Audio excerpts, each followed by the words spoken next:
Mac Power Users, episode 647, Catching Up with Zac Hall.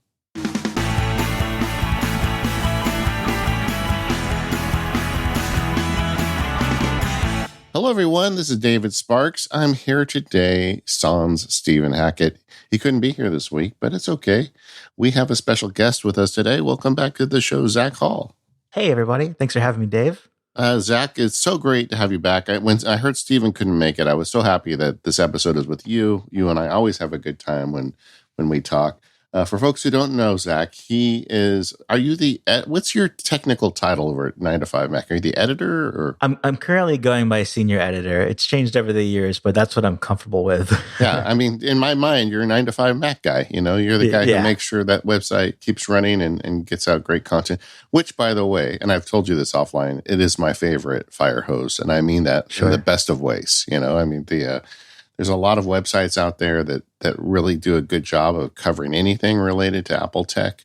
And I think you guys just kill it. I love the way you cover stuff. So thank you. We have a really good team around the country and around the globe even. So it's a team effort. You're a global empire now. And and Zac also has a show, a site, Space Explored. We're going to talk about that in the member special later today.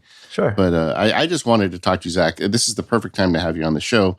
Not only does 9 to 5 Mac cover, how-tos and tutorials, but you guys also do a good job of covering the news and the rumors. And with us coming right out of WWDC and now hardware rumors heating up, I felt like this would be a great time to have you on the show and kind of catch up with what's going on. Absolutely, yeah. And I also, the last time I covered for Stephen, it was for the Liftoff podcast on Relay FM. So yes. I mean, this isn't covering for Stephen, but I'm in place of Stephen as the guest. So I like the continuity there. And I told him for more power users, we were going to cover space. And I could tell he was like a little sad, right? You know, he's like, wait, it's like, it would be like him covering jazz when I'm out, you know? Right, so right. I think it's kind of funny, but anyway, here we go. Either way, so Zac, first of all, we've talked about, your many hats that you wear, but tell me a little bit about where your hardware situation is these days. Sure. So on the day of WWDC, the Monday keynote, after the keynote, I ordered a Mac Studio, and I was wanting one for a couple of months prior, but my colleague Benjamin Mayo had said, you should really wait until WWDC and see what comes out.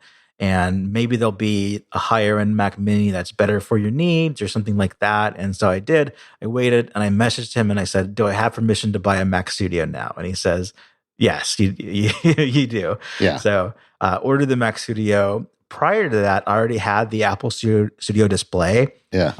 I bought that maybe 3 or 4 weeks after it came out.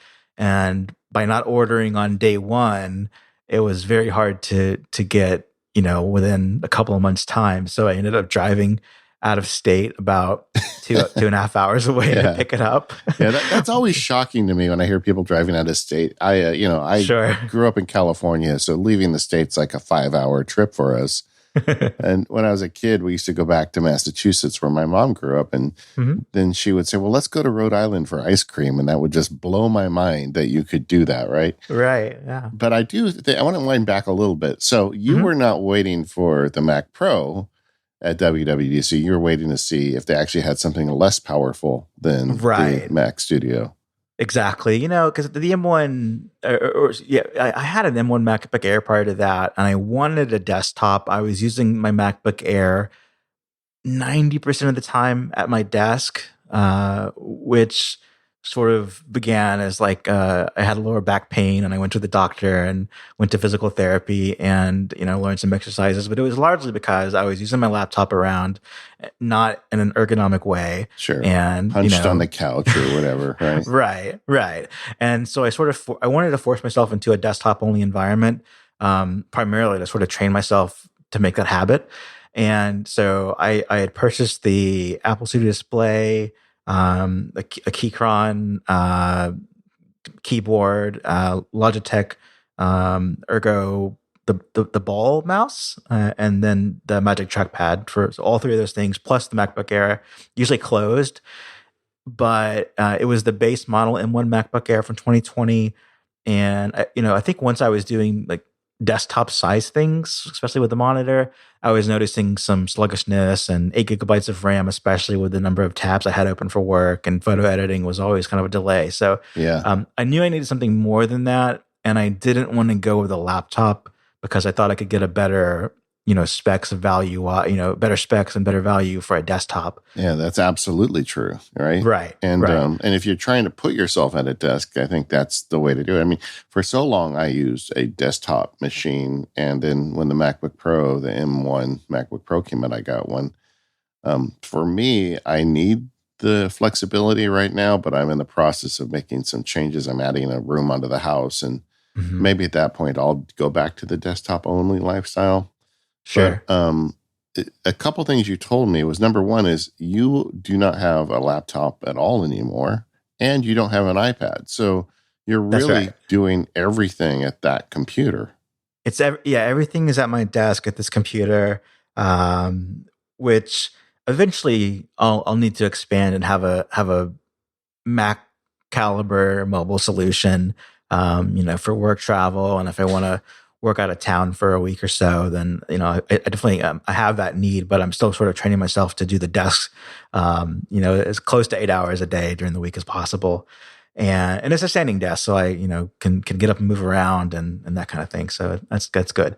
But other than the Mac Studio, I'm checking in when I'm remote from the iPhone, and we'll talk more about what apps and services I use later on. But for now, it gets the job done in a way that an iPad I think would be pretty close to redundant for me, and I will look at laptops in the future again. But for now, I'm sort of training myself to be desktop only, and the iPhone is, I feel like I've got, how much is enough, and everything you need is enough. So I've kind of got everything I need to do the basics of my job. Yeah, and I'm imagining like a low spec MacBook Air would probably be perfect to pair with that, you know? Right, yeah.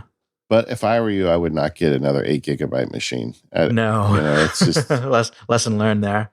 Now, did you say you have the ball mouse, the one with the little ball under the thumb? Yeah, it's the Logitech MX Ergo mouse, and it's the ball mouse. So instead of having a laser and you move it on your desk, it's fixed in one position, and you scroll the ball with your thumb. And it's got two positions, so you can have it sort of flat or raised up. And I tend to use the raised up position.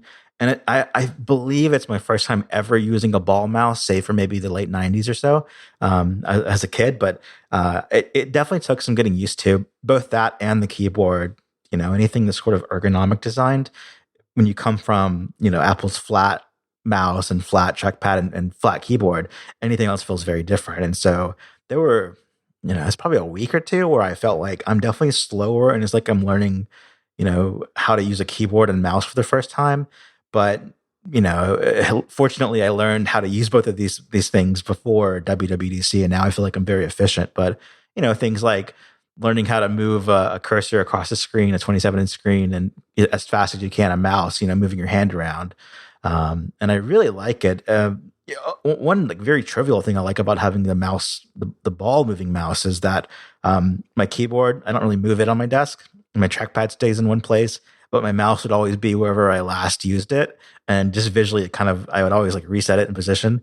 And because the ball mouse never moves, it's always right there, as if I'm like, I want to take a photo of my desk. So I really like it. And I can't imagine going back now. Yeah, it's funny you say that, because I was going to say I had some experience with one of these a while ago. And I like the spatial awareness of it. Like, you can be looking at the screen, and if you need to get to your mouse, you don't know where it is, right? Because it moves Right. around. Whereas the ball mouse is in one spot. So you can get to it very quickly. You don't even have to look down at the desk to get your hand on it. But I tried a friend's, and that initial thing of move the cursor across a big screen was Mm-hmm. like a killer for me. It was like, man, it took forever. I'm just like winding this thing. It's like when I was a kid, there used to be an arcade game, like an arcade football game, that had a Sure. big ball on it that you had to roll, and you'd like pinch your fingers in it. I think it felt like the old days I was playing football, the getting that mouse across. So give us some tips. I mean, what have you figured out if someone wants to try this and make it stick? Well, the first thing is, when you use a ball mouse, uh, at least this one, Logitech has some software that you install. Logi Options is the name of the app, I believe. And what that does is it recognizes, this is a ball mouse. So it's still a mouse on a trackpad. So it's your cursor, like your mouse cursor settings, but your default on Mac OS is probably not what you want to use with a ball mouse. So you probably want to speed up the ball cursor movement more than you would a regular mouse that you're moving with your hand. And so the Logi Options app lets you set the specific cursor speed for the mouse versus the system. And so through that, you can play around with and see, okay, I can make this move, with very little movement, sling my cursor across the screen, or go a little slower and it's more natural to what I use. And there's even a button on it that you can click and it gives you precision movement. So if you're really trying to, make a straight line or something, maybe in photo editing or something, then you can click a button and make it move really slow, as if you were moving your mouse really slow. And so those two things, having the option for precision scrolling or moving your mouse, moving your cursor, and then also having a separate utility that recognizes this is not your standard mouse. And if you use a standard mouse, you don't want to change that. You want to have a separate speed for this thing. So getting that utility and figuring it out and playing around with the speeds on that was the big thing. And then just muscle memory. I mean, when you're used to moving your hand around for a mouse and suddenly you're moving just your thumb. That's a whole new skill to learn, and it just takes time. If I were to try this right before WWDC, I would think these tools are not good for what I need to do. I need to work fast. But taking the time to learn them in a slower period and then sticking with them helped a whole lot.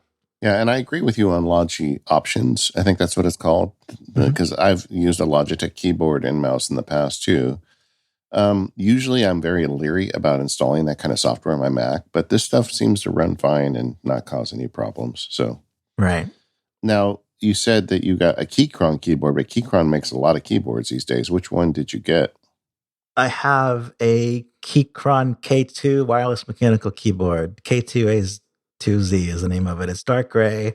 The switch color is blue, if that makes any sense. My first time using one. Yeah. And I just, what I did? I picked my favorite color. I don't know anything about these. And it turns out I think blue is sort of more aggressive than others. Yeah. Key colors. And so I'm perfectly happy with that. It is wireless and I do use it wired because I found with this specific keyboard, the default sleep time was far too aggressive for what I wanted. And you can change the way the keyboard works through keyboard shortcuts that you look up in the manual and online. But I still found that even it was either dying too quickly or it would take too long to wake up the keyboard and then my Mac. It wasn't quite as instant as a mouse or even Apple's keyboards are. Yeah. So I just use it with the USB-C connector, which is L-shaped, so it doesn't stick a big wire out of the desk. And I'm perfectly happy with that. And I've since tried out laptops and storage and things like that, and it's like, oh, this is weird, And when I go the weekend without touching my computer, for example, and come back on a Monday morning, I'm like, this feels really good. I feel productive. Now, if you ever want to treat yourself, look at the Keychron Q series.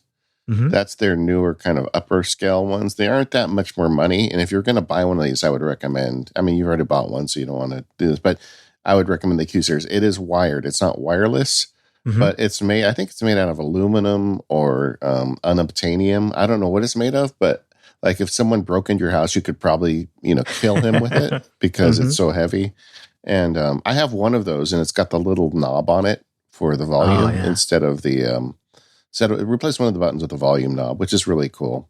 Mm-hmm. I like it too. I don't use it all the time. It just kind of depends. I move back and forth between that and the Apple keyboard. The one thing Apple has that I love is that, that Touch ID button, right. It's so convenient and I use that so often. Yeah. And I love the look of the silver and black accessory. So they've got, I have the trackpad in silver and black, the newest color that debuted with the Mac Pro in 2019. And they started selling it separately this year or so. And I love that. It matches my backup drive and my display. And I had my MacBook Air was silver. And I love the way those look. But it's strictly, I wanted to have a different typing experience, partially, finger pain and just wanted to have the best long-term health for my body Yeah. solutions. And with Touch ID missing there, it was on the MacBook Air, but I used it in clamshell mostly, so it wasn't there. I'm mostly happy with the Apple Watch filling in the gap, where you can, you can do Apple Pay from the watch on your Mac. You can open locked settings that way, and you can fill in passwords a lot of times too. So it's not quite as good, doesn't work in as many places, but it skips the login screen, for example, and that's enough for me. Yeah. And in some ways, it's better, like when you sit down and it just turns on rather than Right. having to touch the Touch ID. And that's actually better. So if Mhm. you wear an Apple Watch while you're at your Mac, the Touch ID button is not as big of a deal. Well, you know what? I'm going to have to go get my Keychron out of the garage now. Thanks a lot, Zach. Yeah. I'm really tempted to try one of these ball mice because, like I said, I used it for like an hour on a friend's computer, and I thought, this is too much. Yeah, just not enough time to get used to it. Yeah, you got to like just dedicate like a week to it. And it kind of feels retro in a cool way, where like if on Apple TV, two shows, Severance, they have mechanical keyboards and like a fixed position mouse, I believe, which I think is like attached to the keyboard as a ball. Yeah. And then on For All Mankind, you see this as well, and so it kind of gives me that retro feel too, but like retro futuristic because they're not in fashion now. Really, I'm a big fan of it, especially this one. Next up in the outline, we're going to be talking about future hardware, but I just want to take a minute talk about All Mankind and those Newtons. I mean, yes. What do you think about that? Now, for people listening, there's a show on Apple TV Plus called For All Mankind. It's like an alternate history where the space race never ended. And if you have Apple TV, I recommend watching it. It's really fun and engaging. And the most recent season, they're all doing video conferencing with little Apple Newtons. In the 90s. Yes. It's awesome. Yeah. You can call on the moon and back to Earth and FaceTime over a Newton. Yeah. Yeah, they showed a behind the scenes, shot at what they did, and it was literally an iPhone inside of a Newton case. It's clever. But that gives you a whole nother idea, right? And like I feel like Hackett should get put an iPhone in a Newton case and just start carrying it around. I feel like Absolutely. that is totally on brand for him. So and my colleagues at Space Explored, like they know space, they don't know Apple per se, and so one of them asked me, "What was that thing that they were using to video call with? Was that a real product?" And I was like, well, sort of. Newton was real. Yeah. The other thing that I thought from that is, man, I want that rainbow logo to come back. I don't know. Yeah. I mean, just make one Mac that has a rainbow logo and I will buy it like a lemming. I will just buy it. Yeah. This episode of the Mac Power Users is brought to you by 1Password. Go to 1password.com/MPU in all caps to get 20% off. 1Password is the application that both Stephen and I use to manage our passwords.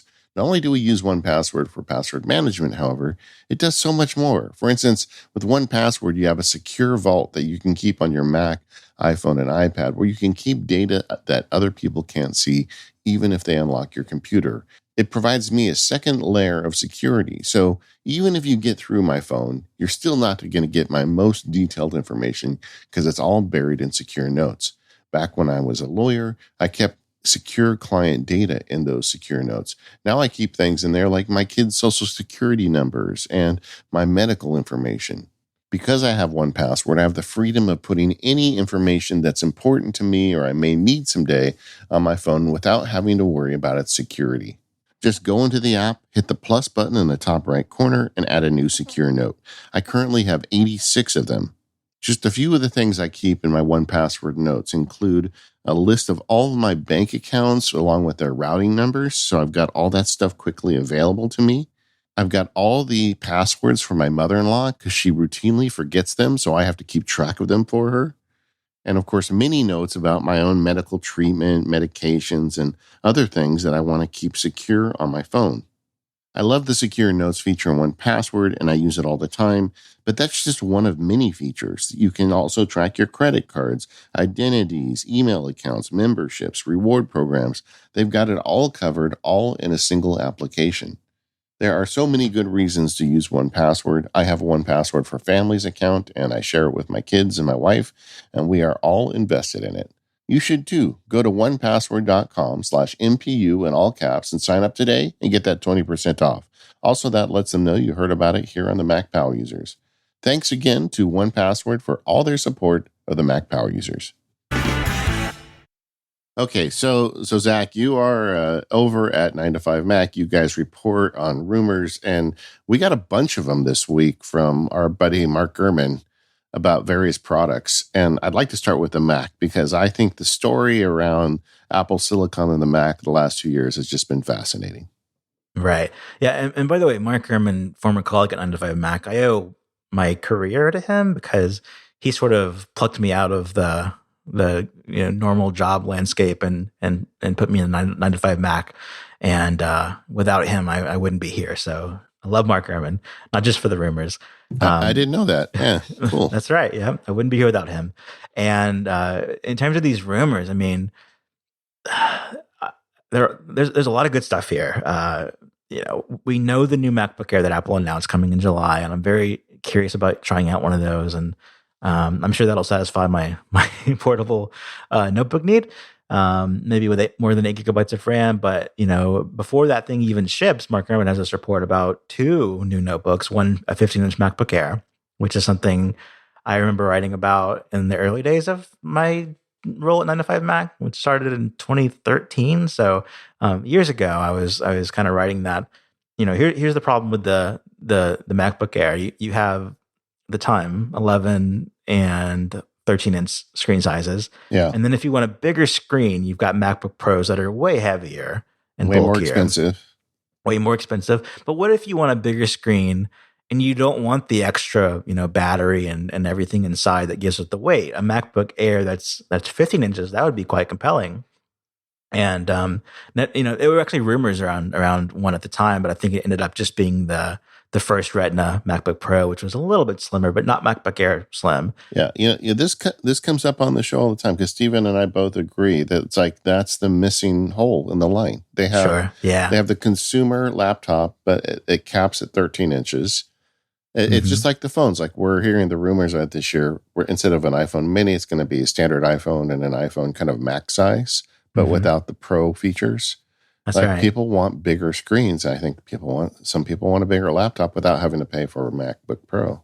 And just like on the iPhone, the iPhone side, if you go for the Max phone prior to maybe this fall, it's heavier materials too. So not just a bigger body, but they use heavier materials. And so that's one of the drawbacks about it is a heavier phone. And so with an iPhone 14, Max non-Pro, you assume they'll use aluminum and not stainless steel bands, and that'll make it just a lighter phone too. So you get the big screen and lighter. And that's what this MacBook Air sounds like. And there's various reports from Ming-Chi Kuo and Ross Young, and Mark Gurman believes that this MacBook Air, whether it's called that or not, some sort of 15-inch thinner than a Pro, less spec than a Pro machine, is coming next year. And then there's this other rumor that he put out there that's a 12-inch MacBook coming the first time with Apple Silicon. And this really has me excited, especially if I'm optimizing my Mac setup for desktop and then I want to optimize the notebook for portability. A 12-inch MacBook, I think, would be really cool to have. I used the old 2015 model that was just MacBook, with a Core I think they called it Core M8 or so, or just Core M. But that machine, I loved it, and I actually worked on one exclusively for about a year, mostly in the more space setting where it wasn't as sharp as Retina, but it did show you could fit more things on the screen. I love that thing. It got about 4 hours of battery life. Yeah. It was the first thing with USB-C, and the keyboard ended up being problematic. But it's a really good idea for a notebook. And why not go bigger and go smaller? Offer options there, especially when I think these non-Pro notebooks are Apple's best selling. Yeah, I agree. And like you, I hear the siren song of a super tiny Mac, and the problem with the 12-inch was the Intel Silicon, and now Apple they just happen to have something that could make that computer truly awesome. Absolutely. Yeah. I hope they make it. It's Apple, so in some ways you think, well, they're going to think, well, the 13-inch MacBook Air is good enough. It's small enough, but Yeah. there's a huge difference, as it starts getting smaller. Right. Especially, that 12-inch MacBook in 2015 was marketed higher. It was priced higher than the MacBook Air, for example. And the 12-inch got Retina when the Air wasn't Retina yet, but you were looking at $1,000 versus $1,300. So Yeah. $300 difference there. This time, maybe they could position it as make it $1,000, keep the MacBook Air at 1,200 or so, and play around with that. But one thing too about this is that Mark says the 15-inch MacBook Air is like 2023. This 12-inch MacBook that doesn't give a next year target for it, so it could be further out than that. So that the report first came out, I was telling my colleague Benjamin Mayo that okay, Mac Studio until the 12-inch comes out, and then I'll have a notebook then. But if it's further than a year out, that's a long time to wait based on a rumor. So yeah. And honestly, with even the MacBook Air that's been announced, I think they're going to be hard to get. I think that if people want them, they need to get in early, and I think there may be a long wait. I mean, there's waits now on the 13-inch MacBook Pro, which I think a lot of people would agree is kind of a strange computer to even exist at this point. But it's even hard to get those like right away. Yeah, it's if the constraint is the M2 processor inside, then it's a curious decision to put out the MacBook Pro first, or at all. but surely it's other parts that are making it push back. But and I think the base base RAM on a MacBook Air, the new one, is still 8 GB. So if you want a higher end one, any kind of custom configuration tends to take even longer. So probably not a July release for most people. Something I hear frequently from Mac Power Users listeners is bemoaning the lack of the existence of a large iMac. Sure. People love the new colorful iMacs that came out, but some people want a bigger screen and they're not willing to go down. They have a 27-inch, they're not willing to go down to a 24. Are you hearing anything about that?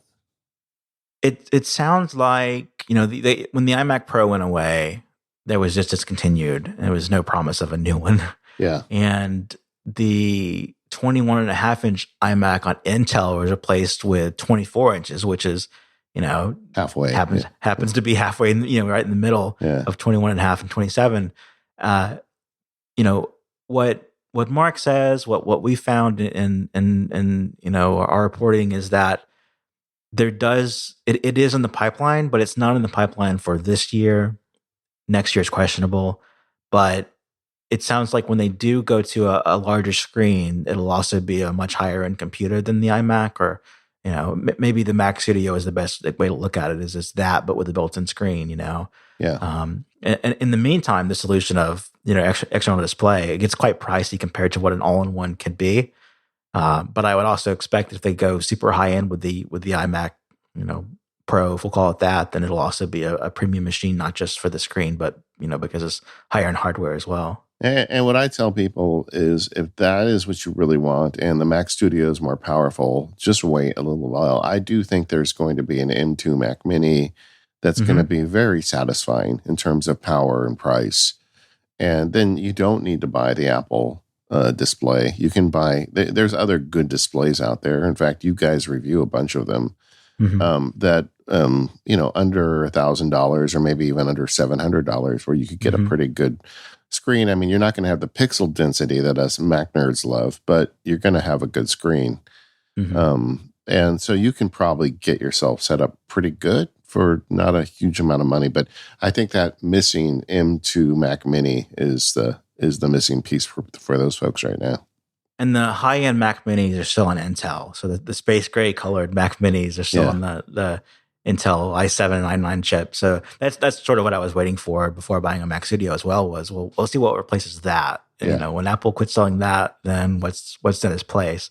We don't have it yet. Yeah, and if you look at the M1 line, they had a chip called the M1 Pro, which only ever existed in the MacBook Pro. And there was no desktop computer that had it, but then they never released a second tier Mac Mini. It seems to me like a pro level Mac Mini would have an M2 Pro chip in it, which I think that's going to be a great chip for a lot of people, I think. Right. I think the release. I mean, it would be a fuller lineup if there was the Mac Mini Pro and something that was in between a Mac Mini and a Mac Studio on the desktop side. But my reckon is that they looked at how long they've been in M1 territory and what they were rolling it out to. They prioritize certain devices, and that maybe with them, of course, M2 Pro or M2 Ultra, can do more with multi-threaded tasks than an M2 can. But I think the reality is that the M2 train has began, and now we'll start to see M2 versions of those Pro and Ultra and Max chips, and hopefully this time it means inside of a Mac Mini, high-end Mac Mini. All right. So the last thing I want to talk about while we're in speculation land on the Mac is the Mac Pro. Sure. I am just so excited to see what they do with the Mac Pro. I have no intention of buying one, but it's just like the people who like to go see concept cars. I want to see what they do. I feel like the Mac Studio really takes the reign, releases the hounds. I mean, they can do whatever they want, make it as expensive as they want because they have that Mac Studio there for most people. Yeah. You have any ideas what we're going to get in terms of a Mac Pro? That's always the big mystery, right? Is the Mac Pro. They tend to keep that pretty close before they release it.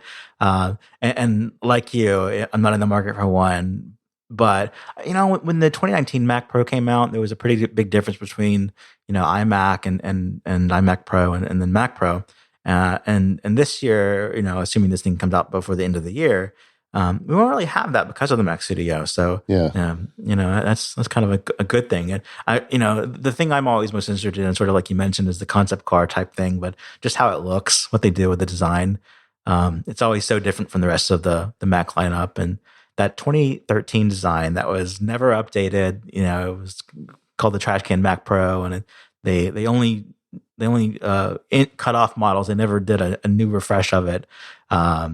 That with Apple Silicon would be really neat. And it's very dated now because in 2013 you weren't on USB-C or Thunderbolt in the USB-C shape, and lots of things were dated beyond just the fact that it was never updated. But that kind of design approach and with M series chips would be really neat.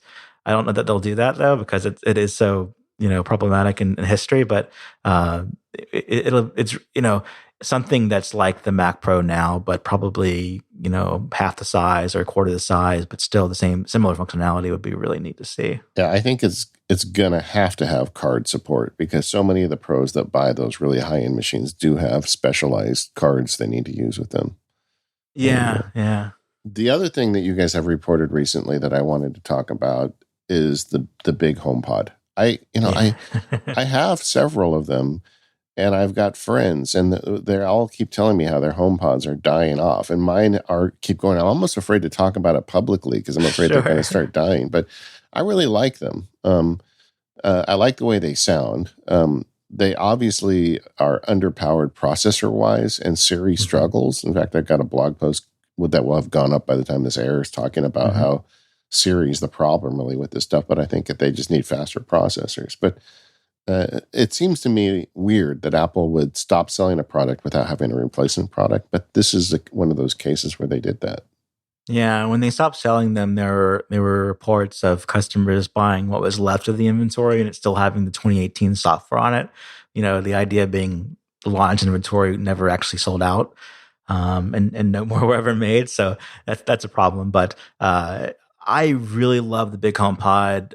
I had several when they were first released and had them throughout the home in stereo pairs and in single rooms. And when they were discontinued, I was really upset about it. So much that I was like, well, if Apple's not going to continue selling these and investing in them, I don't even want it. And I regret it, but I gifted mine away. Like I gave my mom one and some other family them, and then just went, I was just like, well, if they're going to only invest in the HomePod Mini, then I'll follow that path. And I'm really happy to hear this news. The first mention was from Ming-Chi Kuo, who said that Apple was developing a new HomePod this year, but didn't say anything about it. It was just a new HomePod, and we sort of guessed it was a bigger HomePod.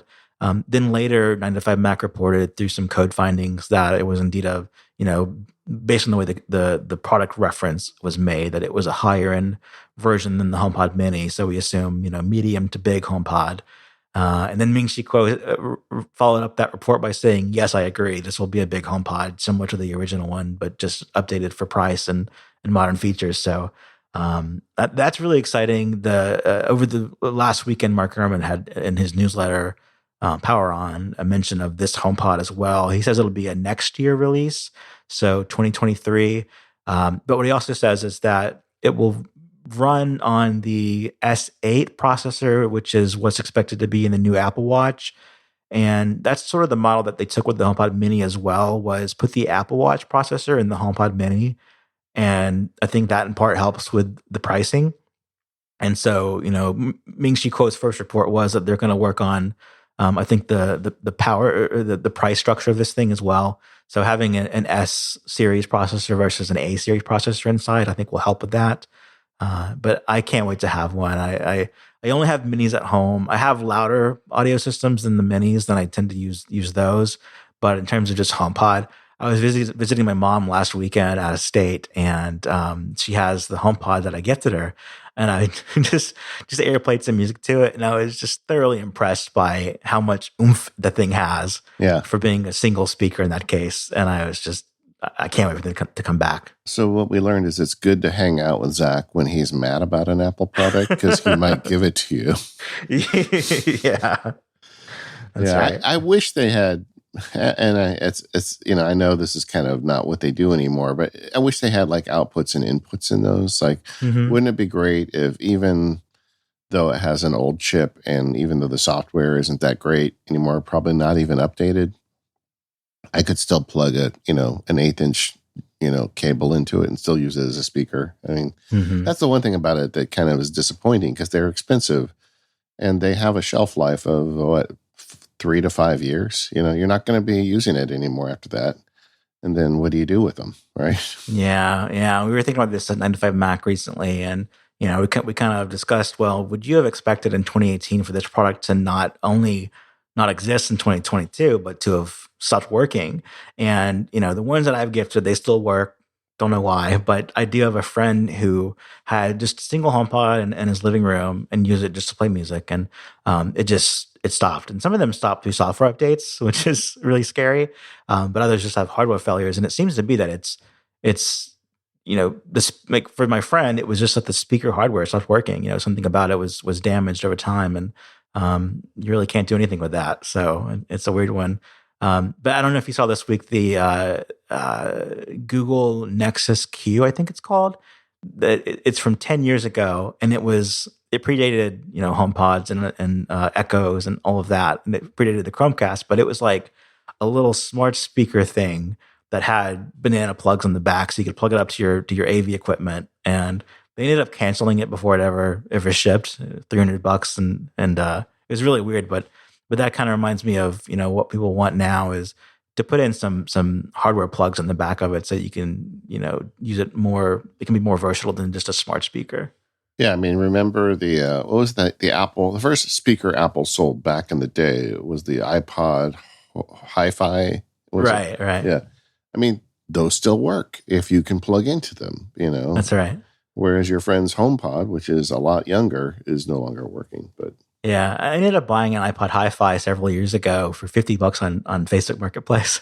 A guy in Texas was selling it so he could afford bicycle parts. Okay. And so I was like, hey, I would like to buy that and collect it. And this is before the HomePod was out. And I still have it, and you can put in D batteries, the really big ones. Yeah. 6, and make it portable. Quite heavy then, but it's possible. But it has auxiliary in as well. So you could, what I did at the time was I plugged it up to an Airport Express, which had the line out input, and you could AirPlay to the iPod Hi-Fi or whatever speaker was connected to the Airport Express. But that sense went away. And there is one Belkin product that gives you AirPlay to a connected speaker like that, but you don't really hear about that. So yeah, well, I just want to tell the audience that this is how much I love you. I've now talked about my working HomePods, and now they are all going to break. This episode of the Mac Power Users is brought to you by Electric.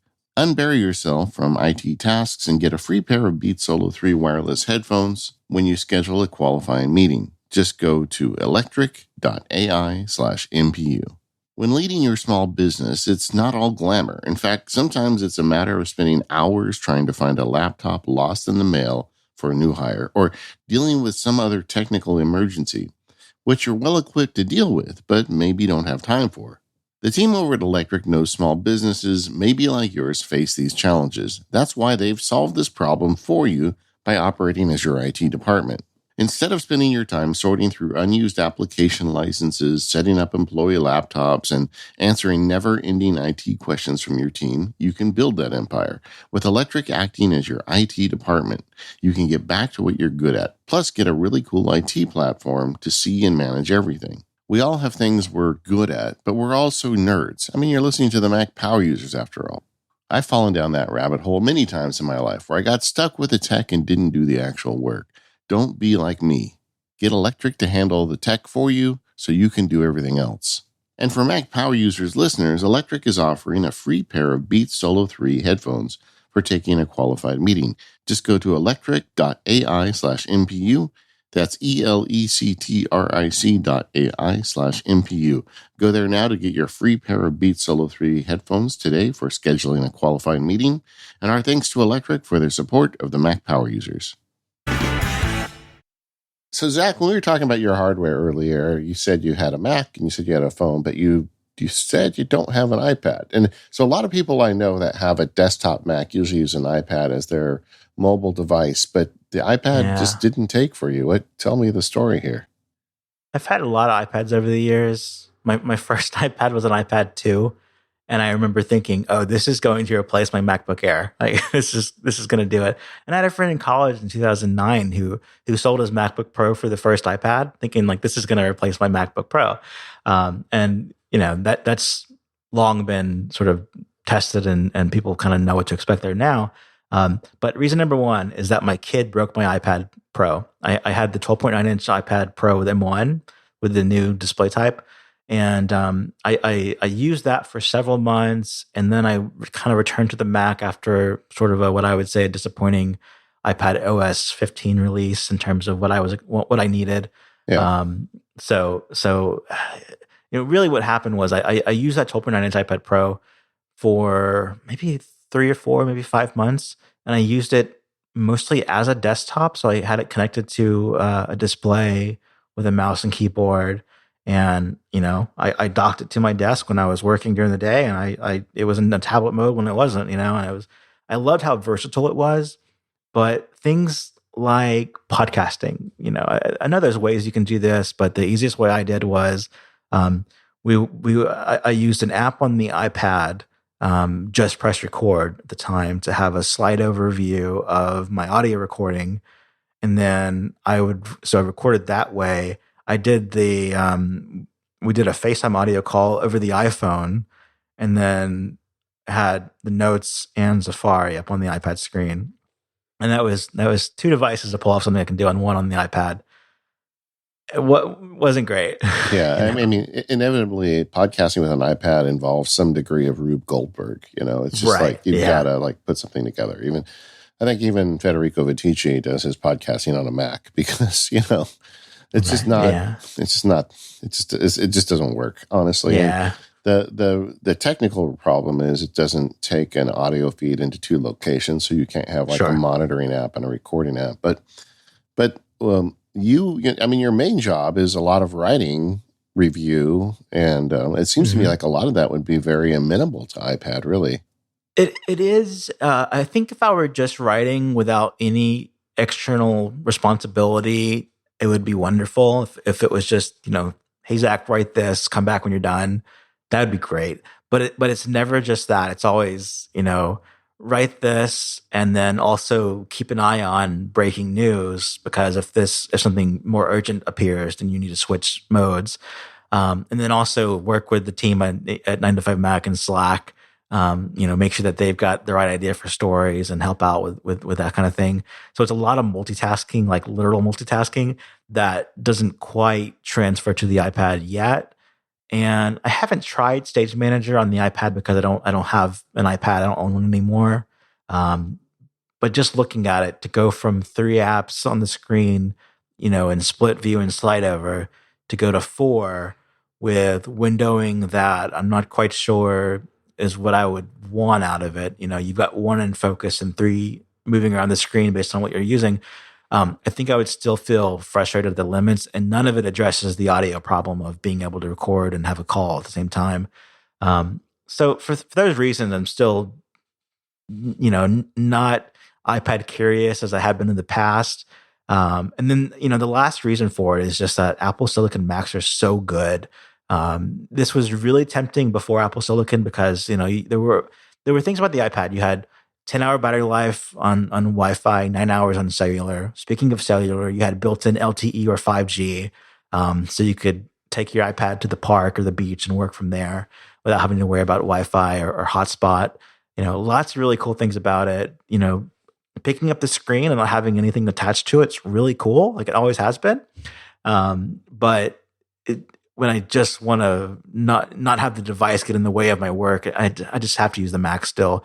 And I don't, when the M1 chip came to the iPad, and I assume M2 will come as well, I was really hopeful of, okay, maybe if this thing can power the Mac, at all levels, then maybe the iPad will really take a jump through time and take on a lot of those capabilities of the Mac, but they haven't yet. And Stage Manager it gets there, but I have tried Stage Manager on Mac OS Ventura, completely not for me, because it's sort of a more focused, more limited workspace. And so, I think what I'd really need out of the iPad is for them to take a year and just say, at minimum, what would it take to make a podcast? Because podcasting is pretty popular these days. Yeah. What would it take to record a podcast as easily on an iPad as on the Mac or a PC? And that would be maybe step one for making that more viable for me. I don't know if this was. I'm sure it was unintentional, but I feel like the M1 iPad Pro last year was a breaking point for a lot of iPad enthusiasts. Like, I know it was for me, like, because the way it went down, they released an M1 iPad Pro before WWDC. And I bought one. I'm like, oh, this is going to be amazing. I can't wait to, it's going to finally, they've got the same chip as the MacBook Air. This thing's going to be a monster. I can't wait for WWDC. And then at WWDC, they said, well, we added a button that makes it easier to rearrange the windows. And you're like, what? Right. It reminded me of like when I was in high school and there was a girl that I really liked. And it just took me a long time to understand that she just wasn't into me, Sure. And this thing is just, Apple's vision for the iPad is not mine, and it didn't help. They kept making all these ads saying, what's a computer, and keep telling us that the iPad can do all this stuff. But also, in fairness, I am a nerd, and like I use AppleScript and Keyboard Maestro and shortcuts and all this great automation stuff to make my Mac dance for me. And at the same time, at WWC, I was having dinner with my family. I have two kids in college, and I asked, so what do you guys do with your iPad? What do you think of it? Oh, I love my iPad. It's awesome. I use GoodNotes and take notes in class, and I do my research. They use the iPad exactly the way Apple wanted them to. Right. And they had a great relationship with the iPad. And it was like, at that moment, I'm like, okay, so I have to stop trying to make it something that it's not. But that M1 thing, it was the moment where a lot of us are like, okay, she's just not that into you. Yeah. And the iPad range, the lineup of iPads is really good right now, where you've got the 329 model that has the sort of classic iPad design. And then for $499, you have the new iPad mini, which looks like, a mini version of the Pro or Air. It ranges through the Air to the two sizes of Pro. It's a really good lineup. And I think it's really appealing and really effective for like Windows PC switchers in a way that the Mac Mini used to be that target. And then maybe the MacBook Pro 13 inch that stuck around for a long time before Retina and everything. But I think the iPad fills that these days, but it's not for us.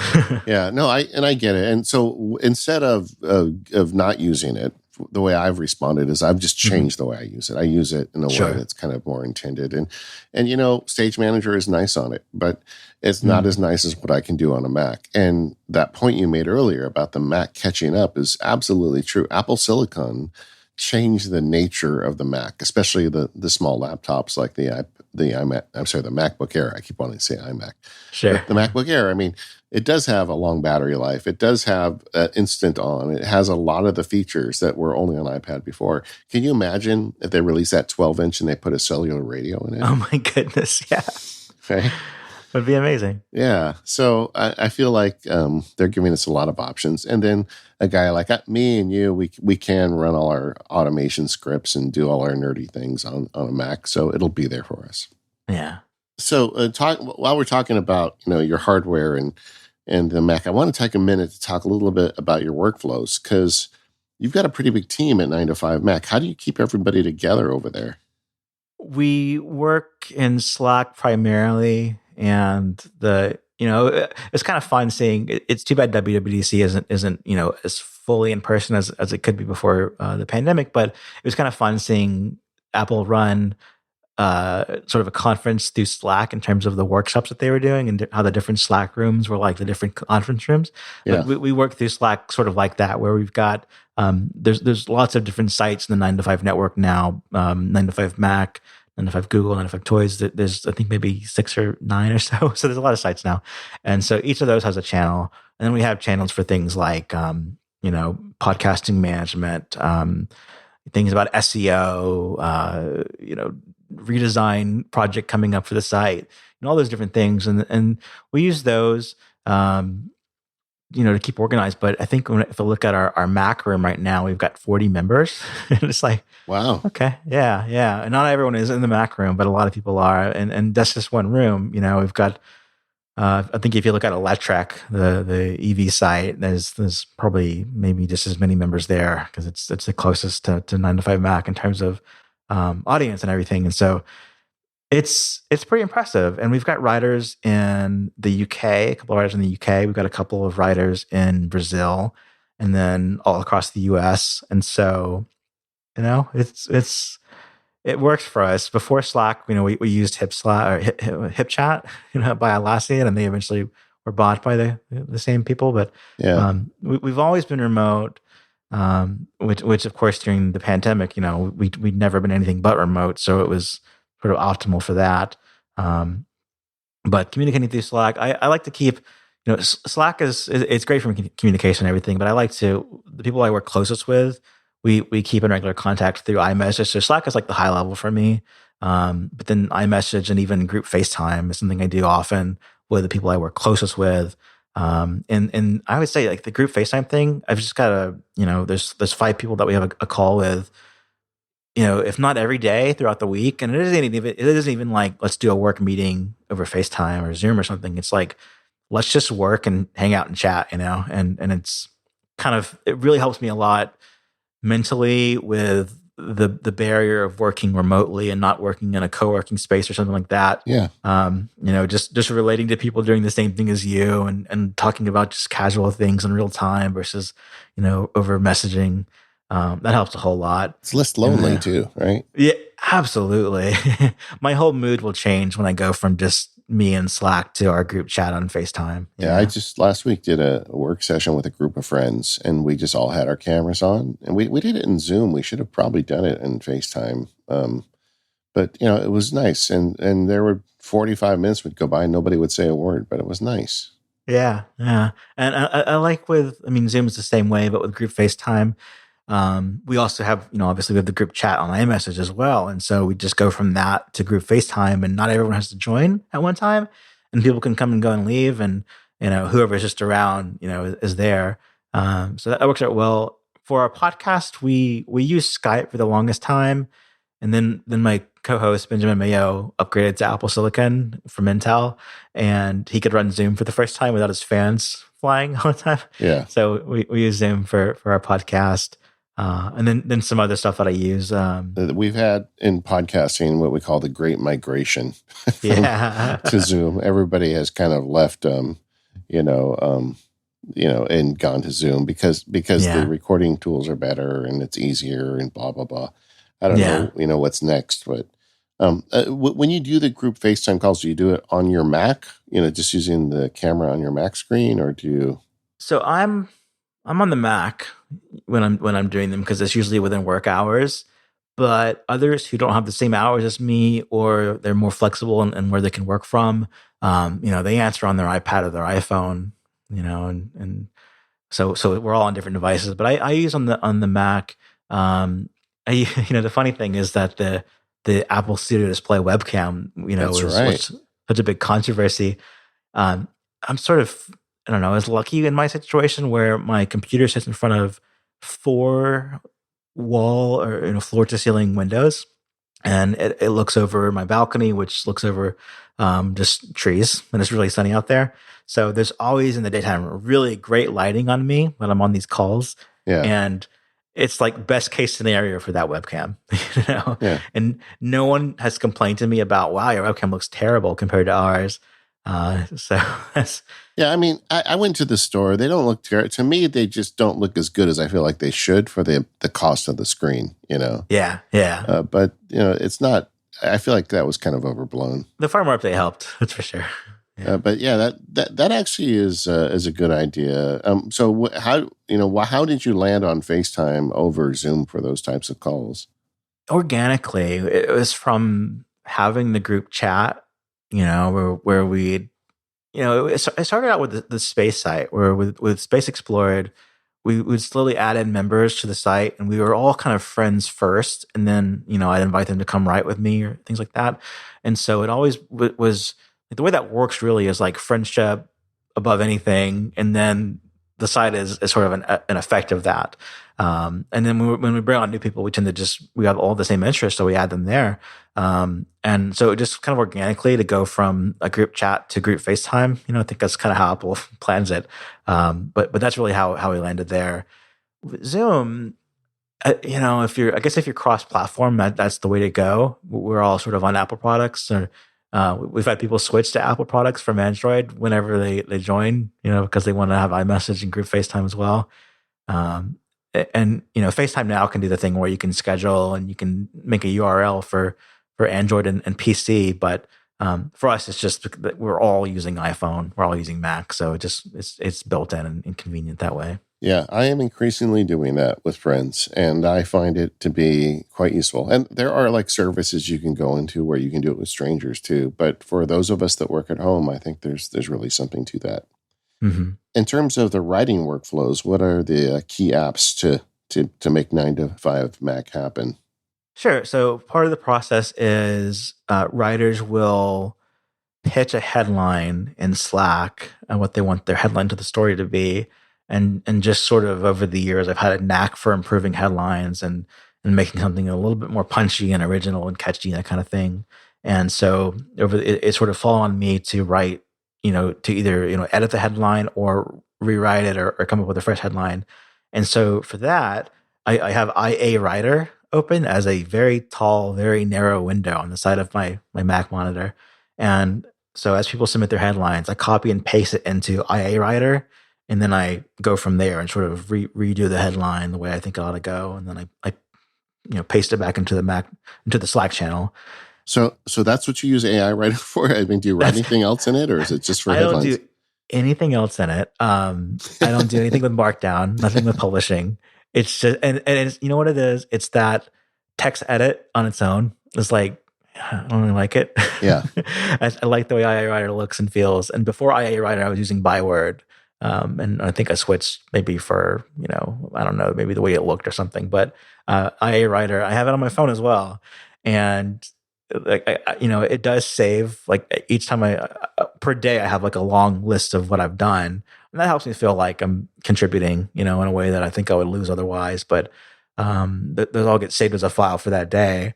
No real value there, but it works for me. I just bought AI Writer last week. I haven't used it in years, but somebody wrote me and said, you should check this thing out. And it's not cheap. I mean, it's like $50. Yeah. But you know what? It's really pretty.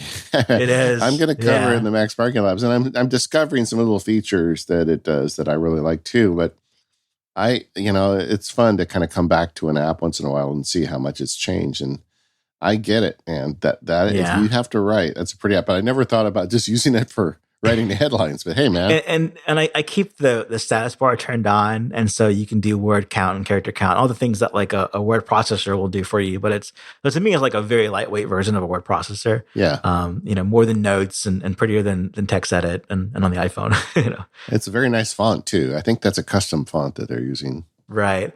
And there's certain things with headlines where we want to stay within a character limit, but we've also got SEO titles and our feature headlines on the site have to be below 54 characters. So that can be challenging when you're writing it just out, to guess what is that. And you can't do a whole lot with 54 characters, for example, but it's one place to focus and refine and works for me. So when you write a story, where do you write it? Writing a story, I live dangerously. I always have. Are you going to say you do it on the web? I do it on the web and WordPress. Oh man. Okay. And that was way worse than like, and the main reason for that is, like I mentioned before, it's way less like long-term writing this, piece over a week and then publishing it, on a scheduled time. It's a lot more of, let's be fast and quick and efficient and get this story up as quick as possible. And so from that approach, WordPress, just writing directly in the CMS and then hitting go. We through our workflow, we save our draft and we give it to an editor who runs through it before publishing. But working in the CMS has always been important for that workflow. And I've tried like working in Mars Edit, which I think is just a lovely Mac app, wonderful icon, cool name, great function. As sort of when I do longer form stuff. But the reality is I'm just doing a lot less of that and just a lot more of in the moment stories these days. So working in in WordPress online, it's a lot more reliable in 2022 than in 2013. Yeah. Back then, things as simple as accidentally moving your finger across the magic mouse and going back in Safari would lose all your work. And these days, it saves pretty quickly in the background. I think you can even Command S to force a save online, and it's not as bad as it used to be. Yeah, no, it is a lot better, but it still does weird things. Like when you go to copy text, it may cut a line out or something. It's still a web device. Yeah. But the thing that I want to laugh at is you literally have AI writer on your screen when you're doing this. I mean, the app that is just kind of made for that. And you're like, no, I'll do it in the web. Yeah. Well, you know what's going to happen in the next week? I'm going to have a HomePod fail and you're going to lose something in the web. Probably. We're on the latest version of WordPress too with block editor and everything. And that was quite a transition from classic WordPress. And I do have, more than like losing a tab and losing data, I do have times where the block editor just behaves super weirdly and not what I wanted to do. And I do have to go through the revision history and find a paragraph. Something just as easily as my first paragraph backspace to the headline, and I overrode that. And now I've just got to Command Z my way back to how it was because it wasn't even saved, Yeah. But again, like, I have to work around those things and learn, okay, that was the problem there. Don't repeat that. Look out for that. Because it really is speed and efficiency. And that's just, it's kind of like you're writing on the place that it's going to go and publish. So it's just way more efficient that way for fast, for Firehose style sites. Yeah, exactly. For like 1 to 3 paragraphs. Why not? Yeah. Right? Yeah. Then you guys do a lot of images as well on your site. Do you have a workflow for that? Yeah, I do, and we have a team. A guy named Michael Bauer is our lead featured image creator, and he does everything in Photoshop. He's a pro at that. I'm not, and I've always just been a Pixelmator Pro user, a Pixelmator user, and it's for a non-Photoshop user, you don't use it enough to need a subscription. You just need to do things like make a 2000 by 1000 sheet, and then make your image fit in those restraints. Pixelmator is awesome for that. It's really great on the Mac. It always has the fastest updates for new technology. I love the magic resolution feature where it uses machine learning and you can enhance the resolution of it, and it's really cool, really lovely. That's always open on my dock because if I'm doing an image myself, and I with web publishing, you want to make it efficient as possible and not have it be like a super big image that's taking up a lot of space and load times and everything. So just about every image I work with goes through Pixelmator, and I export it as a JPEG, and try to keep the file size in the kilobytes.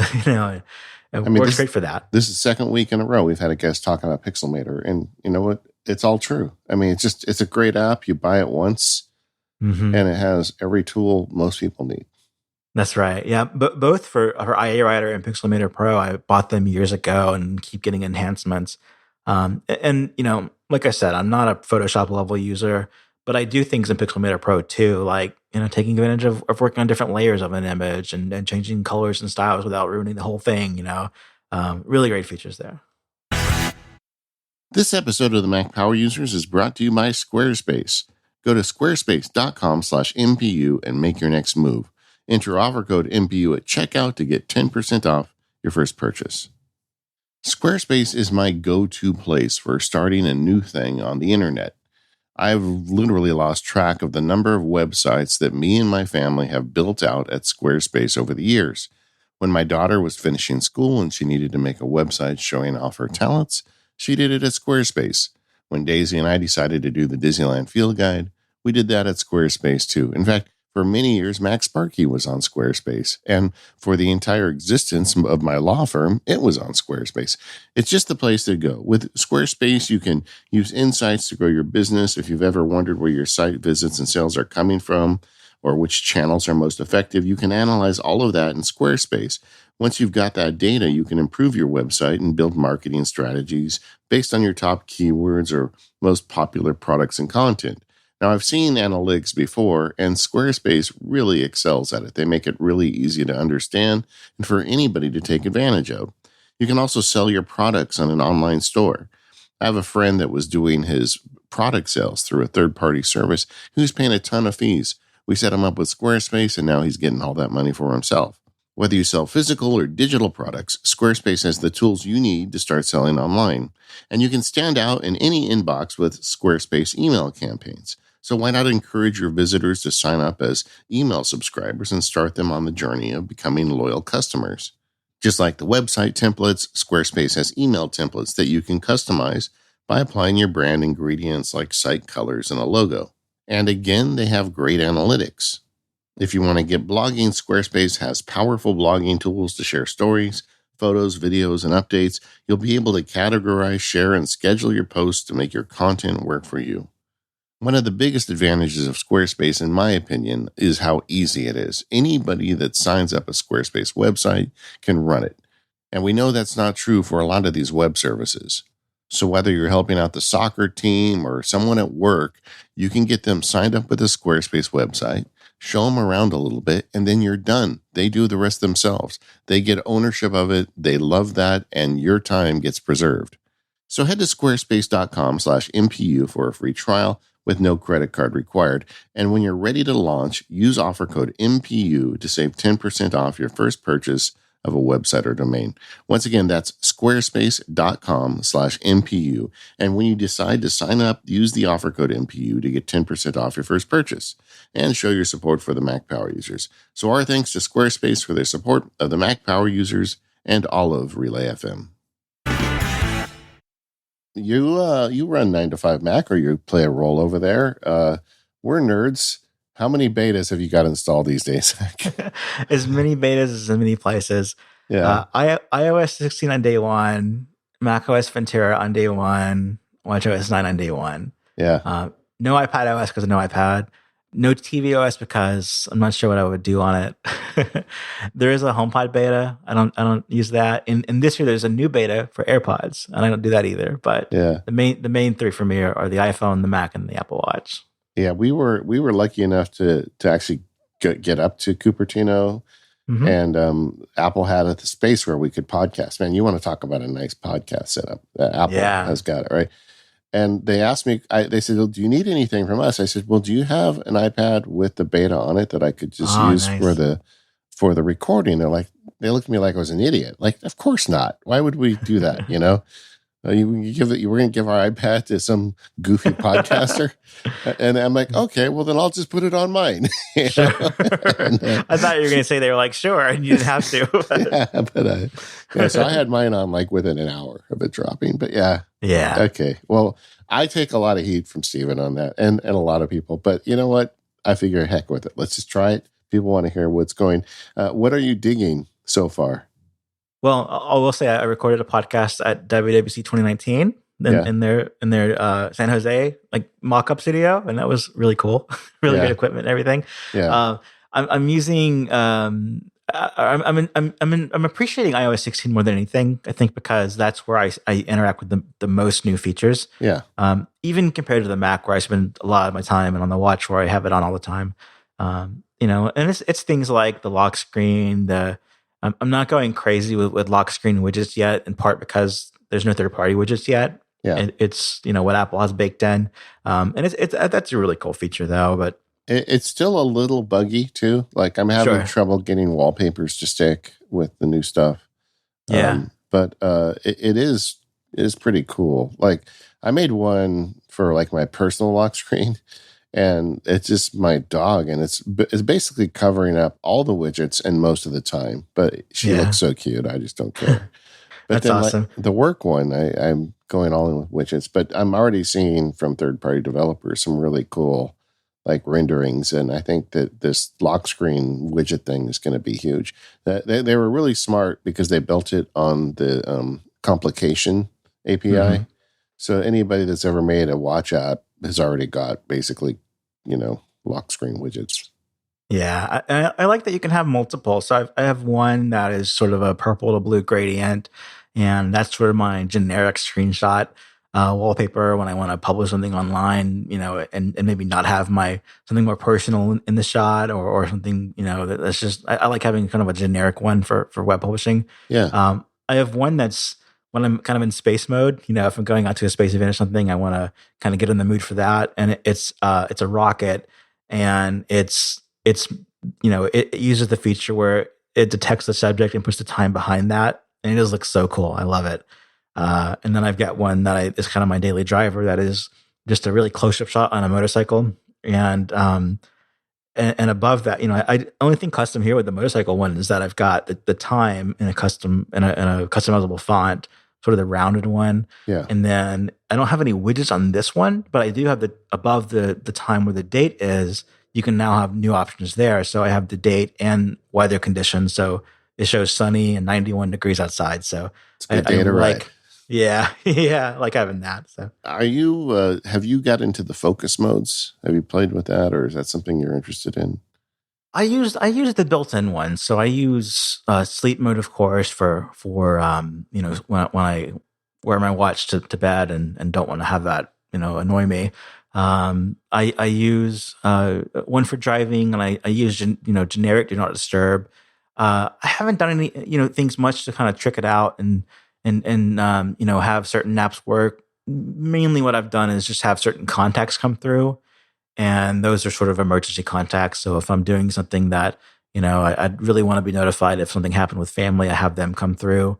But mostly I run without a focus mode, not because of any complaint with the feature, and it only gets better with iOS 16. But I think it's mainly that I've got my alerts so constrained already that there's my opportunities for focus mode are more with driving or sleeping and less with different mode switching of whether it's work or play or what. But I love that you can tie these in with the lock screens. Yeah, that's what I was about to say. Is that you may want to look at it again, and Yeah. everybody when iOS 16 comes out wants to look at this because there's two things they did. Number one is they added the ability to make focus modes inclusive or exclusive. So you can just say, let everything in but these two people. Mm-hmm. So suddenly it's not as restrictive as it could be, which I think kept a lot of people away from using them. Yeah. And secondly, is exactly what you just said. Once you hit the focus mode, it changes your lock screen, it changes your home screen, and it changes your watch face. So like you could go full space mode, right? And you hit space mode, your lock screen changes to a rocket ship, your background changes to a star field, and your watch changes to a lunar calendar or whatever, and like all of a sudden, like it's just like all your technology is in compliance. And it's not working fully. We're at literally beta 2 as we record this. So of course they're still working on it, but I have every confidence they're going to ship this thing and we're going to be able to reliably have our whole like kind of computer setup switch around based on what mode we go into. And I think that's really cool. Yeah. And the fact that it syncs between your devices or can is really cool. The one of the preset ones for workout, you begin a workout on your Apple Watch and you go into a focus mode. That's really cool. And I think when more apps, so I'm not sure if it was this year when the API became available or last year, but like if Slack had good focus mode integration, that would be wonderful. I think then I would spend more time with it. Now, one of the features you had mentioned you were interested in with the new betas is the haptic feedback keyboard. Could you explain that? Yeah. So since I think the iPhone 6S had a taptic engine like the Apple Watch for haptic feedback, people have kind of wanted, well, what if you press a button and you get feedback from that? That would be kind of cool, especially in the keyboard. It would feel more like a physical object. And third-party keyboards have done this. Like I think Gboard from Google does this, but it's a system setting in iOS 16 where you can turn on haptic feedback for the keyboard. And it's sort of, the usability of it is, I know some people like to have their sound turned on for keyboard clicks for a more realistic effect. Some people find that very annoying, or if you're muted, you don't get those. And if you don't have those, it's just a really flat effect. You don't, it's pressing a screen for buttons. But with haptic feedback, it's kind of just a joy feature, a nice to have feature. But as you type, you get the feedback from the haptic engine, and it feels kind of like typing on a actual keyboard. I think the reason I like it so much is that the anytime you get a chance to use the haptic engine with like something very precise, like taking a photo, something more than just a notification, it's really good. I think one of the big differences between Android phones and iPhone is that the haptic engine has always been ahead of the competition there. Because of the Apple Watch making that so good, that came to the iPhone as well. So this extends to the keyboard this year. Really, really cool feature. I've always liked that on Android phones that I've played with, the way tap a key and the phone gives you feedback. And for whatever reason, I didn't have it turned on my beta device. So now I'm with you, brother. I'm going to be running that. That's it. Thank you for bringing that one up. I think that's going to be something a lot of people like. What else has you interested with the new betas? I'm using the clock app on the Mac more than I thought I would. This year the iPad the iPad gains a weather app. Has had a clock app for a while, and the Mac gains both weather and clock. Yeah, and it's nice. You open the widget for weather, and you get a full app experience, and you can click around and get more details. That's cool. But for the clock, what? I'm not going to use my Mac as an alarm clock. And I know what time it is. There's a wall clock, but I'm not really using that. But timers. I guess before you couldn't do a timer with Siri, for example. Yeah. it would say, don't have a clock. You need to use your iPhone for that kind of thing. And now you can do that. And I use timers a lot on the Apple Watch, cooking and, like for this call, I wanted to, be kind of present, 10 minutes before the call. So I set a timer from where I was and lots of things like that. But having it built into the Mac is cool. I finally had a reason to use Siri. As someone who does a lot of automation, I'll tell you, one of the big stumbling blocks with shortcuts on the Mac is so many automations involve time of one sort or another. And all of those clock actions didn't work with Monterey. And now they do with Ventura. Something just occurred to me, Zach. You have one Mac, and you're running Mac OS Ventura. That is true. I have one iPhone. I have one Apple Watch. Last thing on the clock thing is you get the timer in the menu bar, which I think is nice for an app that came from the iPad. That's cool. Yeah. But you're right. One device for each of these things. If something goes bad, it goes bad. But more often than not, it doesn't for me. And I've run every beta from day one since iOS 5 before I was working with 9to5 Mac. So that's just kind of the enthusiast in me, the tech enthusiast. Because, like I said, I bought my first developer account for iOS 5 beta, all those years ago.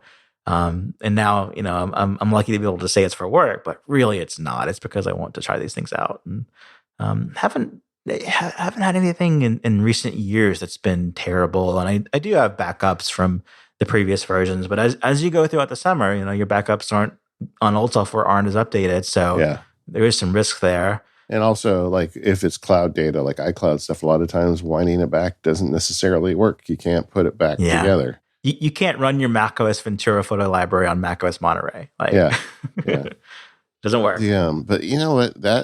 I would like to say that you'll grow out of it someday, but I'm in my 50s and I still do it too. Yeah. I love it. But man, only on one Mac, that would be hard. I can tell you for me on the Mac version of Ventura, I really like it. I wish I could run on my main machine. I hopefully Steven's not listening to this part. By now, he's probably bored. He's like, I'm going to skip it and listen to Space. I would love to run it on my main machine, but if I do and the podcast goes bad, Stephen Hackett will get on an airplane and come and murder me. That's what will happen. Yeah. If you use Rogue Amoeba apps, they just say no way when you run the beta right now. Yeah. And so I know audio hijack is a big thing for people in the community. I use Piezo for recording audio. Yeah. Can't do it on Ventura, but my backup is using QuickTime until, Rogue Amoeba works with the new stuff. Yeah. And the way we do our show is like I record you and me and join. I use the Rogue Amoeba stuff extensively, so there's no way I could do it. And the other thing, and generally I would say most apps have worked fine. The only one that really, didn't work for me at all was ScreenFlow, which is another app I use every day. And for whatever reason, it's just not working properly. Yeah. And so I wish I could, man. I wish I could put on my main machine. But I have a borrowed machine, and I've been connecting it to my external display just to see, kind of what, Stage Manager looks like. What do you think about Stage Manager on your Mac, by the way? You've got a big screen. I think it's fun to try, especially when you're not time constrained. Like if I try it during work, which I've tried, I immediately go, this is not going to work for me. I need to switch back to my normal mode. It's interesting that it's a separate mode that you enter like through Control Center and not through a shortcut on the keyboard or the trackpad. It does feel like a big mode switch in that way versus the way that Mission Control and Expose are, kind of just tied in there to the existing window scheme. I'm not sure that I'll have a use case for it, is what I'll say. I have tried it in times where I'm not going to be busy. And at first I was like, well, this is a really cool way to switch apps and full screen without having to scroll horizontally on the trackpad and go from big mail to big music, big podcast, big photos. That doesn't feel great. So here I've got a switcher on the side and I can be in mostly full screen with these apps. But as soon as I think the configuration is too much for me, where I want to have same apps on the same screen. And I just, I love the Mac. I love the way the Mac works. I love the way that you can just have a big pile of messy windows. And my setup is a Twitter column, an RSS column, and then everything else, and then a column for IA Writer, and then everything else column. I can get through things easily that way. With Stage Manager, I'm really interested in hearing how listeners and readers use it, because I haven't quite found a place for it for me yet.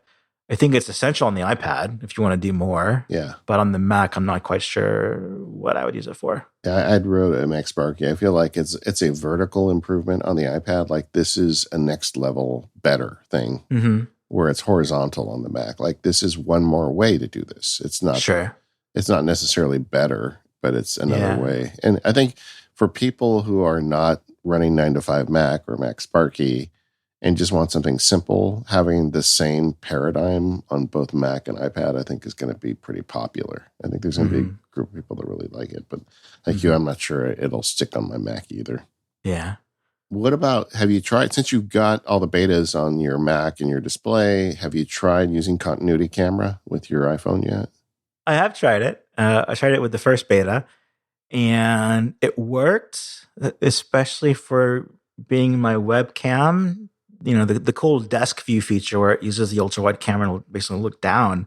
I didn't have any luck with that. It was really skewed and I couldn't quite make it work, but this is using my hand to hold it up and not a mount. Yeah. So, and also beta 1 at the time, but I'm looking forward to trying that out whenever there's, mounts that you can purchase or, and use.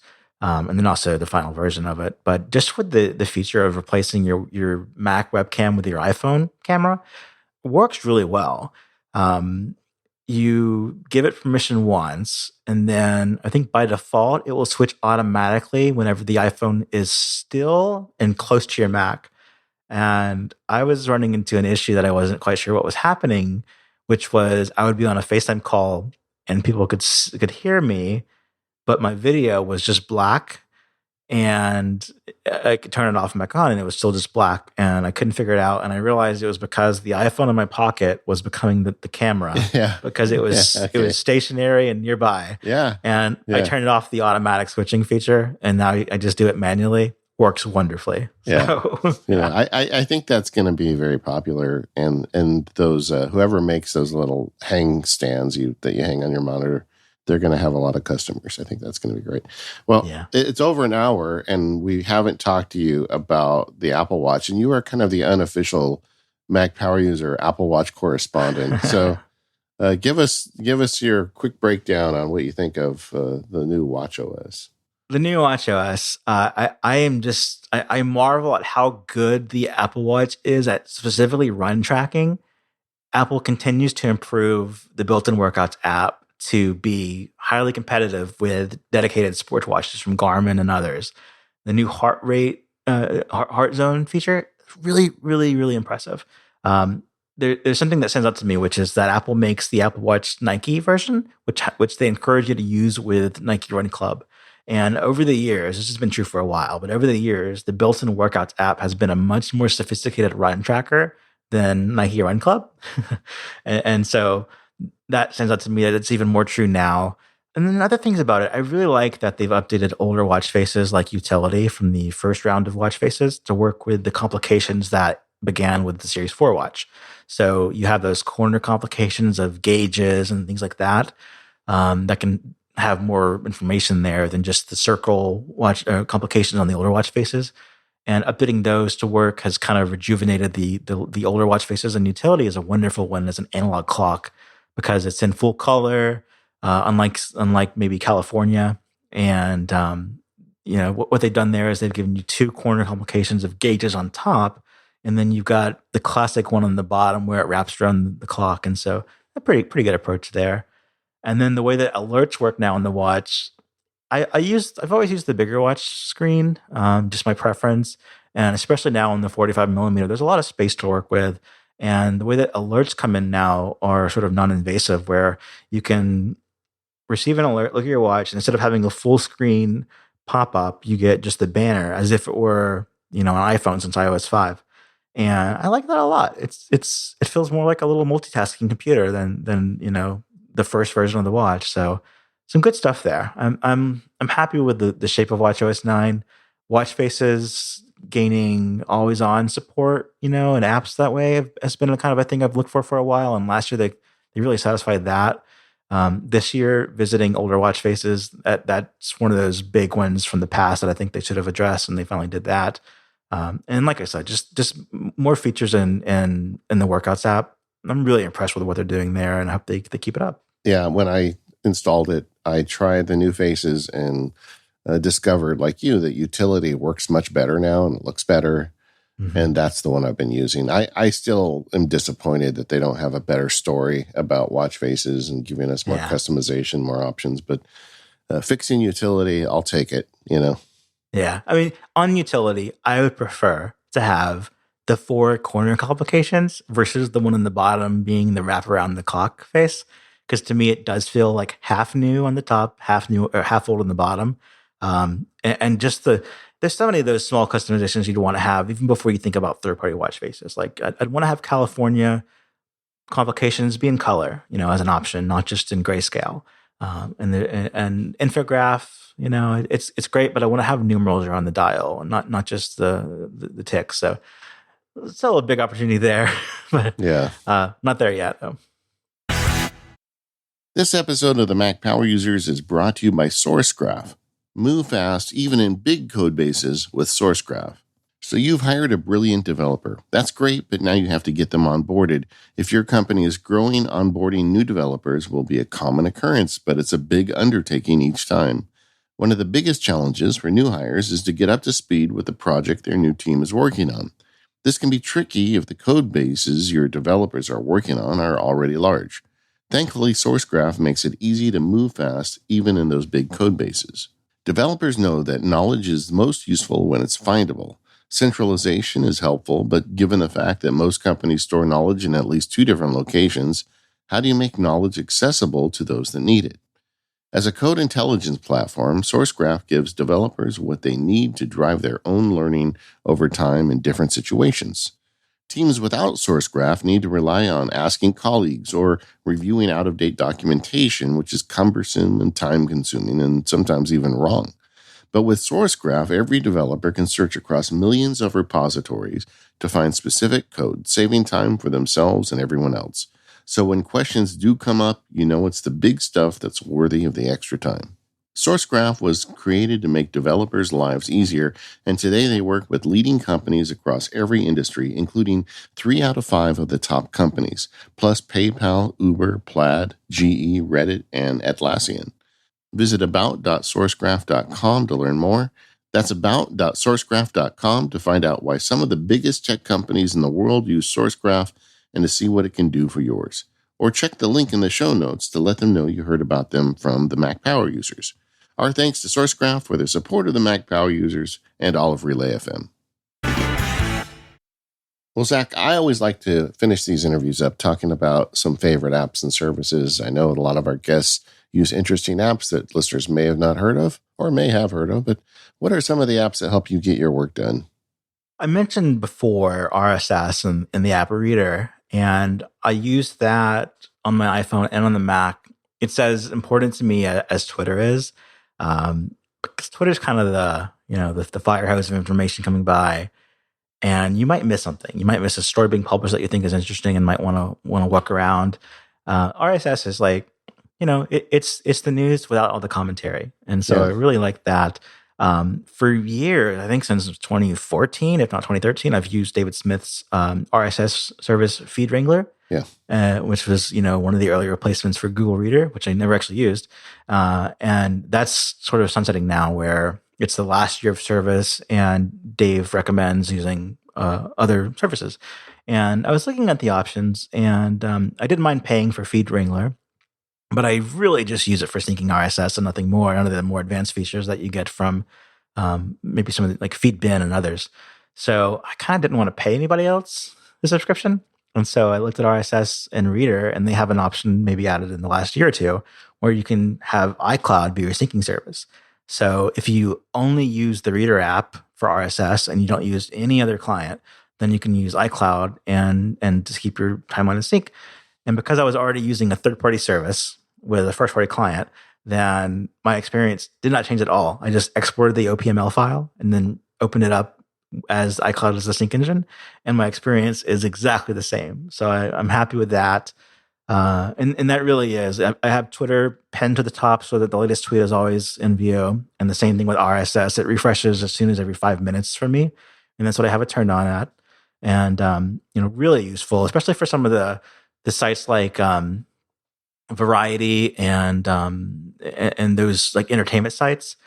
Those get hidden fast in my timeline on Twitter, but in RSS, they you tend to see those stories more. And with Apple doing so much in entertainment these days, kind of important to keep up with those. So one question for you I have is, because you really are kind of at the sharp end of the news cycle. Like most of us, like that do this stuff, like me, I can take 2 weeks to write about something, and I get to it when I get to it. But people come to your site for breaking news. How do you manage that? How do you not let it take over? Well, a couple of things there. One, for new writers, it's a challenge, and we have to kind of set the expectation of we are competing.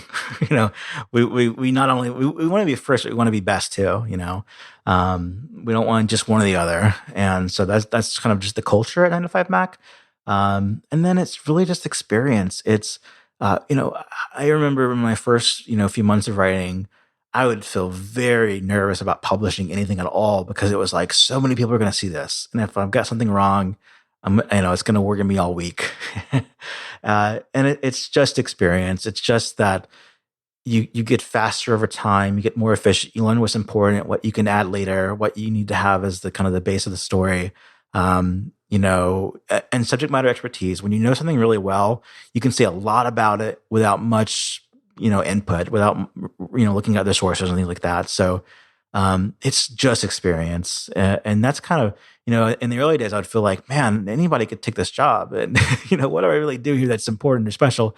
But over the years, hiring has been, onboarding new writers has always been a lesson in that of like, yeah, if I started over from day one, I would be as nervous as I was then and slow and that kind of thing. It really is just a learned skill of priorities and expertise and that kind of thing. And also, it's really rewarding in that if I'm writing a review, I think the last thing I did was the After Steve book. And I liked that because I had things to say about it that I wanted to put out there. And so I felt rewarded after that of like, okay, there's my take on the book. But for a lot of things, it's like I really want to be a storyteller, and I like being someone who tells something new because if I'm excited about it, I want you to know about it as well, and I want you to know why I care about it. And you get a lot of just good feedback that way from publishing a story as quickly as you can, but with giving it the depth that you want it to take. You don't want it to be the equivalent of a retweet. You want it to be as if we were in person and I'm telling you something I just learned and I'm very excited about it. So that's kind of the approach there. Yeah. Well, I it's impressive that you guys keep up with that stuff. And I've always wondered about that. Yeah, thanks. Any other apps and services that float your boat? Yeah, two apps. One is called Broadcast from Steve Troughton Smith, who a lot of us know from Twitter as like the code wonk. He can unpack an app or a version of iOS and learn things from it, which is really impressive.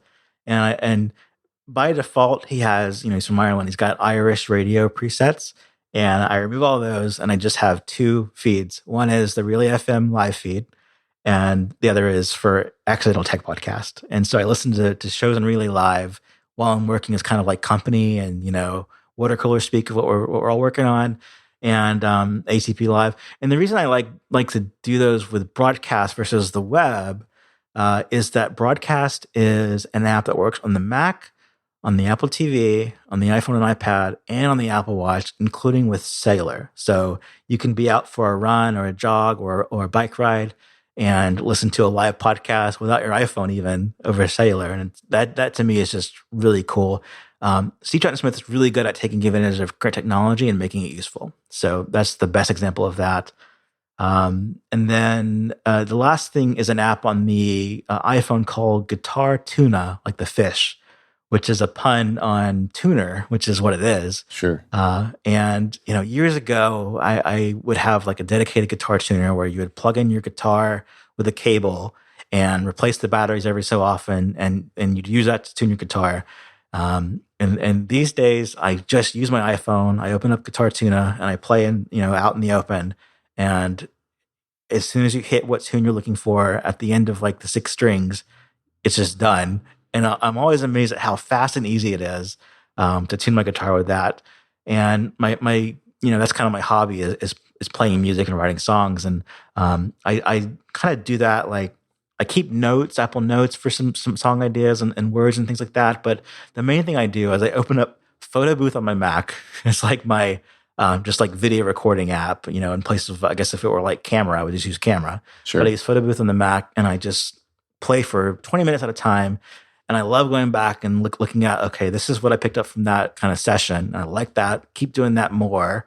And then I play with Logic when I want to go a little bit more advanced from that. And I have this hardware accessory from 2005, which I think is the oldest piece of technology that I actually use still today. It's a multi-processor effects pedal from a company called Digitech, which is no longer around. And the hardware is called RP155. And what it is you plug your guitar into it and you run it out to an amp and you get all these different effects, but it also has a USB-B output on the back. And I use that to connect my guitar to my Mac, and it works really well. So yeah, that's the fun of it all. We had a vibraphone that's on last week, and it just, nice. So much of the stuff you do as a musician or someone who's learning to be a musician is made so much easier by all of this Apple tech. It's crazy. Yeah. When you're talking about Steve Troughton Smith, I was thinking there's like this whole new area of reporting. Historically, you would report something because you had a source. You talked to somebody in the supply chain or someone at Apple. But now you've got, I guess you'd call them code spelunkers, guys like Steve, people who go into and find information just by things that are buried in the code. And you guys kind of, I don't know if you were the first that did it, but you're one of the first that I ever saw doing it. And that is so interesting to me that, that is now a way to discover things, is just go and find little things left in the code. This is an area where I think the iPhone 10 is when we really got into doing this stuff and following Steve and following Gary Rambo at the time.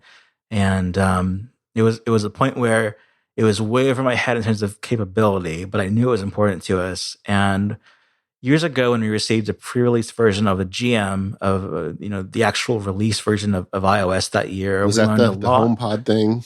It was HomePod all summer, and it was actually the release for the iPhone 10. Oh yeah, that we got, and we could run it on our phones, which was scary, but it worked, and we could find some things.